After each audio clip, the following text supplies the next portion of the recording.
Ex-girlfriend. Well, good kisses or bad kisses?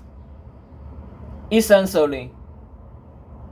Sophie looked so gaunt that Agatha wondered for a moment if she might clobber the poor boy before Sophie flattened her lips and squinted hard at him. What did Tattoo say about kissing me first? Actually, forget it. I don't want to know. Not that I take anything that Lump says seriously, Hotz offered. Can you imagine kissing Tattoos? He's slobbery and smells like grass. He shivered. Bleach. Sophie cackled it so loud it woke Merlin up. Oh, Hot, you really ate a goon. Better than a sad, soft boy, Hot muttered.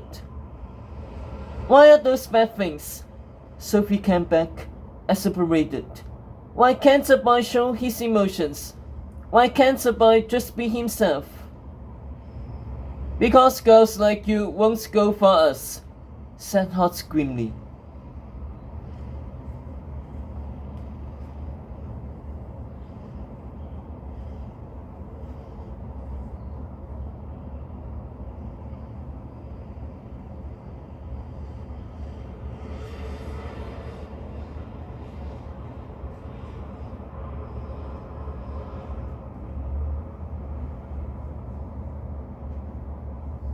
Have you considered that it's because you're a real boy, in all your softness and sadness, that I'm having this conversation with you to begin with?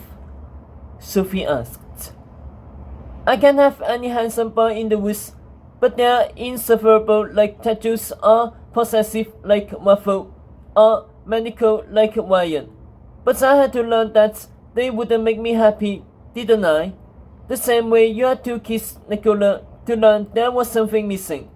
The same way I had to spend time with you again and again to learn that you weren't creepy, useless hearts at all, but hearts who is open and true, and yes, sad and soft, but altogether sweet, steadfast, and the strongest boys I know.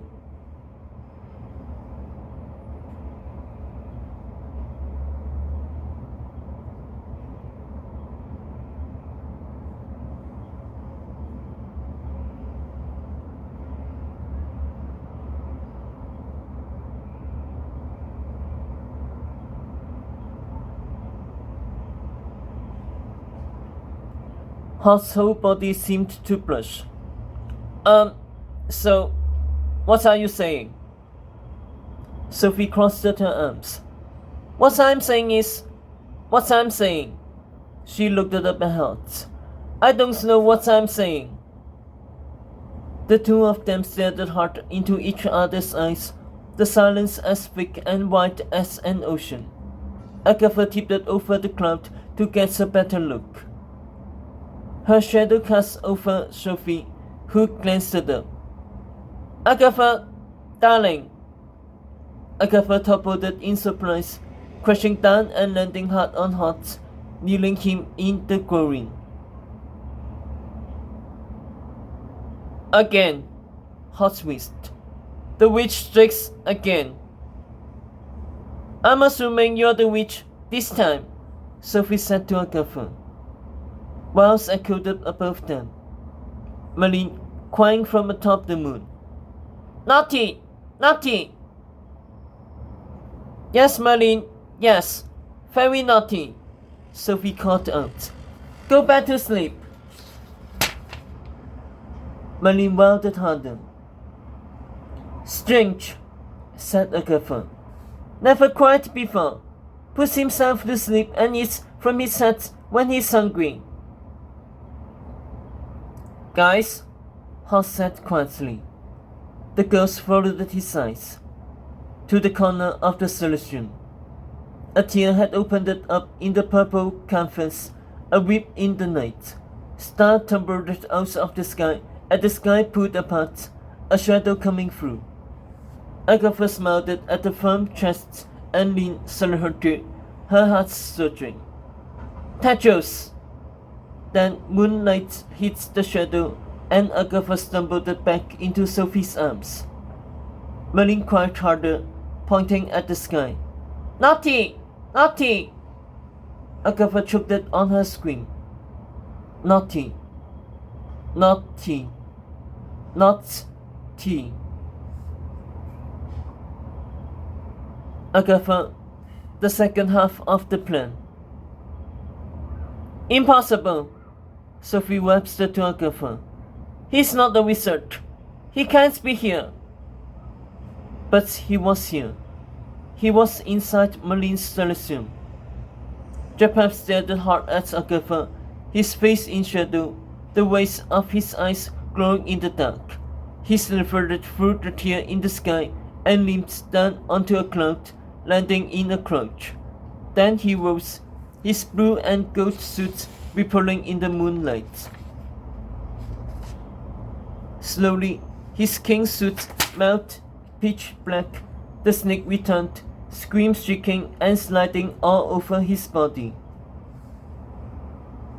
His eyes never left Tetro's princess. Sophie shielded his best friend. Run! Now! Screams bided for Agatha's head, and she and Sophie dove off the sides of the cloud, with Sophie crashing on the path below. But there was no cloud for Agatha to land on. She tumbled into oblivion. A white horn hooded through her collar, Hester's demon slobbering in her face. Look good, fairy Betty! Before it flung Agatha onto a thick cloud with its master. Stay behind me! Hester hissed, blocking her. If you die, we all die! Merlin! Agatha pointed at the wizard, hurling on the moon. We have to get Merlin! Hester's demon soared for the ball of cheese, snatching the 6-year-old in its claws and flying him higher and higher. But the snake had no interest in Merlin. He stayed locked on Agatha. His chest exploded where the screams had poured off him. Screams still on the loose. She spun just in time. They spurred for Agatha's face, and she plunged into the center of her crowd, barely eluding them. She popped her head through, spitting out breath. Up here, she said to Hester, pointing at the whip in the sky. The screams circled around, angling for Agatha harder, faster. Hester yanked her back into the cloud. I'll use that spottle, Agatha panted. Screams will follow me out. All of you will be safe. I just need the magic compass to get there. She picked it up, searching for Night's Wind, then saw the compass veer sharply.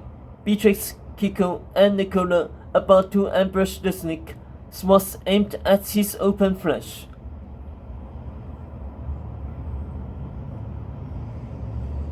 Screams launched off Japan's shoulder and slammed into Night's Wind, obliterating its two chests, sending the girls scattering to clubs.